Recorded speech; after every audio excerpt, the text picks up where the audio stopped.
கர்த்தருடைய பரிசுத்த நாமத்திற்கு ஸ்தோத்திரம்.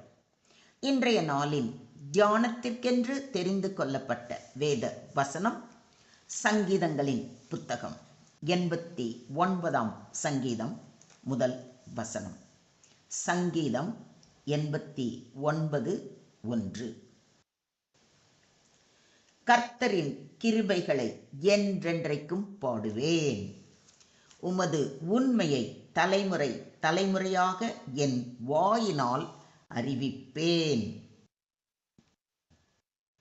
I will sing of the Lord's great love forever with my mouth. I will make your faithfulness known through all generations. ஆண்டவரின் பேரன்பை பற்றி நான் என்றும் பாடுவேன். நீர் உண்மை உள்ளவர் என தலைமுறைதோறும் என் நாவால் அறிவிப்பேன். ஆமென். இன்றைய தியான வசனம் தேவனுடைய அன்பு, கருணை, உண்மை ஆகியவற்றை புகழ்ந்து தொடர்ந்து அறிவிக்க தீர்மானித்த ஒருவரின் மனநிலையை வெளிப்படுத்துகிறது.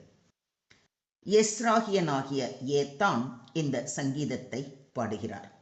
தனது வாழ்நாள் எல்லாம் மட்டுமல்லாமல் அது தலைமுறை தலைமுறையாக தொடரும் வகையில் தேவனுடைய கிருபையையும் உண்மையையும் மகிமைப்படுத்த விரும்புகிறார். அவரை போல நாமும் தேவனுடைய அன்பு, கருணை, கிருபையை புகழ்ந்து அறிவிக்க வேண்டும். நம் வாழ்நாள் எல்லாம் மட்டுமல்லாமல் தலைமுறை தலைமுறையாக தொடரும் வகையில் நாம் செயல்பட வேண்டும் என்பதற்காகவே இன்றைய தியான வசனம் மூலம் தேவன் நம்மோடு பேசுகிறார். இது குறித்து சற்று நேரம் தியானிப்போம். கர்த்தரின் கிருபைகளை என்றென்றைக்கும் பாடுவேன் என்று சொல்வதை கவனியுங்கள். கர்த்தரின் கிருபை என்பது தேவனுடைய அன்பு, இரக்கம், மன்னிப்பு மற்றும் அருளால் நிறைந்த செய்கைகள். என்றென்றைக்கும் பாடுதல் என்பது தற்காலிகமான நன்றி சொல்லுதல் அல்ல, ஆனால் வாழ்நாள் முழுவதும், மேலும் மரணத்திற்கு பின் பரலோகத்திலும் தொடரும் புகழ்ச்சி. சங்கீதக்காரன் தனது நாவால் பாடுவதோடு மட்டும் அல்லாமல் மனமும் ஆன்மாவும் தேவனுடைய கிருபையை உணர்ந்து கொண்டாடுகிறான்.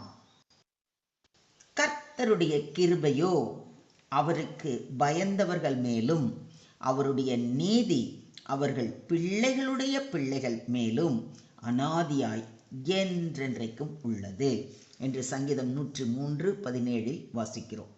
தேவனுடைய கிருபை ஒரு தலைமுறைக்கு மட்டுமல்ல, நம்முடைய பிள்ளைகளின் வாழ்க்கையிலும் அது தொடர்கிறது. தேவனுக்கு பயப்படும் குடும்பங்களுக்கு அவர் வாக்கு தத்தங்களை தொடர்ந்து நிறைவேற்றுகிறார். நாம் நிர்மூலமாகாதிருக்கிறது கர்த்தருடைய கிருபையே. அவருடைய இரக்கங்களுக்கு முடிவில்லை. அவைகள் காலைதோறும் புதியவைகள். உமது உண்மை பெரிதாய் இருக்கிறது என்று புலம்பல் 3 அதிகாரத்தில் வாசிக்கிறோம். அப்படிப்பட்ட தேவனின் கிருபையை நாமும் என்றென்றைக்கும் பாடி புகழ்ந்து அவரது நாமத்தை மகிமைப்படுத்த வேண்டும். உமது உண்மையை தலைமுறை தலைமுறையாக என் வாயினால் அறிவிப்பேன் என்று கூறியிருப்பதை கவனியுங்கள். தேவனுடைய உண்மை, ஃபெய்த்ஃபுல்னஸ் என்பது அவர் அளித்த வாக்குறுதிகள் நிறைவேறும் என்பதில் உறுதி. தலைமுறை தலைமுறையாக அறிவிப்பது என்பது நம் பிள்ளைகள், பேர பிள்ளைகள், அவர்களின் சந்ததிகள் என தொடர்ந்து தேவன் நம்பிக்கைக்குரியவர் என்பதை சாட்சியாக சொல்லிக்கொண்டே போவது. இது சாட்சியமாக, புகழ்ச்சியாக மற்றும் கல்வியாக செயல்படுகிறது. அடுத்த தலைமுறை தேவனிடம் பற்றுடன் இருக்கும்படி. இதை விசுவாசிக்கிறீங்களா?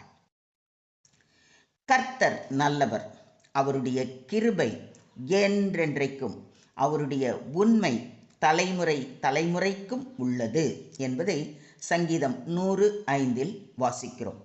தேவனுடைய நன்மை, கிருபை, உண்மை இவை எல்லாம் தற்காலிகம் அல்ல. மனிதர்களின் விசுவாசம் மாறக்கூடும், ஆனால் தேவனுடைய உண்மை தலைமுறை தலைமுறைக்கும் நிலைத்திருக்கும். தலைமுறை தலைமுறையாக உம்முடைய கிரியைகளின் புகழ்ச்சியை சொல்லி உம்முடைய வல்லமையுள்ள செய்கைகளை அறிவிப்பார்கள் என்று சங்கீதம் 145:4 வாசிக்கிறோம். விசுவாசம் தனிப்பட்ட அனுபவமாக மட்டுமல்லாமல் அடுத்த தலைமுறைக்கு பகிரப்பட வேண்டிய பொக்கிஷமாகும். தேவன் செய்த நன்மைகளை பற்றி சொல்வது அடுத்த தலைமுறையில் நம்பிக்கையை வளர்க்கும். இதையும் விசுவாசிக்கிறீங்களா? கர்த்தரை துதியுங்கள், அவர் நல்லவர், அவர் கிருபை என்றும் உள்ளது. தேவனுடைய கிருபை குறையாதது. அவர் மீது நன்றி செலுத்துவதற்கு கால எல்லை இல்லை. நம் வாழ்வின் எல்லா காலத்திலும் புகழ்ச்சி செலுத்த வேண்டும். கர்த்தாவே, நீரே என் தேவன், உம்மை உயர்த்தி உமது நாமத்தை துதிப்பேன். நீர் அதிசயமானவைகளை செய்தீர். உமது பூர்வ ஆலோசனைகள் சத்தியமும் உறுதியும் ஆனவைகள் என்று ஏசாயா தீர்க்கதரிசி கூறுவதை ஏசாயா 25:1 வாசிக்கிறோம். தேவனுடைய உண்மை என்பது அவர் கூறியதை நிச்சயமாக நிறைவேற்றுவது. அவருடைய வாக்குத்தத்தங்கள் பழங்காலத்தில் இருந்தே நம்பிக்கைக்குரியவையாகவும் செயல்படுபவையாகவும் இருக்கின்றன. மொத்தத்தில் இன்றைய தியான வசனம் மூலம் நாம் கற்றுக்கொள்ளும் பாடம், நன்றி உணர்வு தொடர்ச்சியாக இருக்க வேண்டும். தேவன் நமக்கு செய்த நன்மைகளை மறந்து விடாமல் இடைவிடாது புகழ்ச்சி செலுத்த வேண்டும்.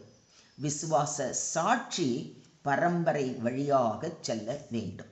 தேவனுடைய விசுவாசம் நம் வாழ்க்கையில் உண்மையானது என்பதை அடுத்த தலைமுறைக்கு சொல்லிக் கொடுக்க வேண்டும். விசுவாசத்தில் மரபை உருவாக்குதல், தலைமுறை தலைமுறைக்கும் தேவனை அறிந்தும் நம்பியும் வாழும் குடும்பங்களை உருவாக்குவது நம் பொறுப்பு. சுருக்கமாக சொல்வதானால், தேவனுடைய கிருபையை உணர்ந்து மகிழ்ந்து என்றென்றைக்கும் பாடி துதிக்க வேண்டும். அவரே நம்பிக்கைக்குரிய உண்மையுள்ள தேவன். சாட்சியை பரம்பரை தோறும் அறிவிக்க வேண்டும். இன்றைய தியான வசனம் நம்மை கிருபையை மறக்காதவர்கள் என்றும் உண்மையை பரம்பரைக்கு அறிவிப்பவர்கள் என்றும் ஆக்குகிறது. உண்மைதானே? இதையும் ஒத்துக்கிறீங்களா? இதே விசுவாசத்தோடும் மகிழ்ச்சியோடும் அவர் பாதம் பணிவோமா? ஸ்தோத்திரம் ஆண்டவரே, ஸ்தோத்திரம் கர்த்தாவே, ஸ்தோத்திரம் ஸ்தோத்திரம் ஸ்தோத்திரம். கர்த்தாவே, கிருபையிலும் உண்மையிலும் நிறைந்த தேவனே, உம்மை நன்றியோடு துதிக்கிறோம், ஸ்தோத்தரிக்கிறோம் அப்பா. இன்று உமது வசனத்தினால் எங்கள் இருதயங்களை தொட்டு உமது கிருபையை என்றும் பாடி மகிமைப்படுத்த வேண்டும் என்று நினைவூட்டினீரே, கோடி நன்றி அப்பா. கர்த்தாவே, நீர் எங்களுக்கு செய்த நன்மைகளை ஒருபோதும் மறக்காமல் எப்பொழுதும் நன்றி நிறைந்த உள்ளத்தோடு உம்மை ஆராதிக்கும் மனதை எங்களுக்கு தாரும். உமது உண்மை தலைமுறை தலைமுறைக்கும் நிறைந்திருக்கிறது. அதுபோல எங்கள் குடும்பங்களும் பிள்ளைகளும் உம்மை அறிந்து உம்மை மகிமைப்படுத்தும் வாழ்க்கையை நடத்துமாறு கிருபை செய்ய வேண்டும் என்று தாழ்மையுடன் வேண்டிக் கொள்கிறோம். நீர் எங்களோடு இருப்பது போலவே எங்கள் சந்ததிகளோடும் இருந்து உமது கிருபையும் உண்மையும் அவர்கள் வாழ்விலும் வெளிப்பட செய்யும். இந்த நாள் முதல் என்றென்றைக்கும் எங்கள் வாயால் உமது கிருபையையும் உண்மையையும் அறிவிக்க செய்கிறதற்காக ஸ்தோத்திரம் செலுத்துகிறோம். எல்லா துதியும் எல்லா கணமும் எல்லா மகிமையும் ஒருவருக்கே செலுத்துகிறோம். மீட்பர் இயேசுவின் மூலம் ஜெபம் கேளும் எங்கள் ஜீவனுள்ள தகப்பனே.